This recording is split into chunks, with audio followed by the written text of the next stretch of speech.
In this video, I'll show you guys how you can get a live subscriber account in your YouTube studio for your own YouTube channel. So for this, all you need to do is search for Social Blade extension and install that on your Google Chrome or Firefox. I'm going to do this on Firefox for this video. Continue. So install this, click on add right there. And there you go. So all you need to do next is sign in or create an account for free.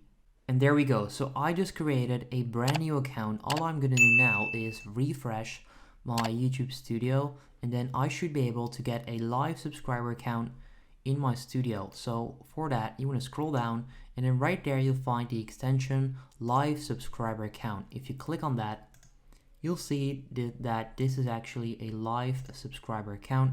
Go into full screen mode, and there you go. So this is how you can get a live subscriber account on YouTube in 2020.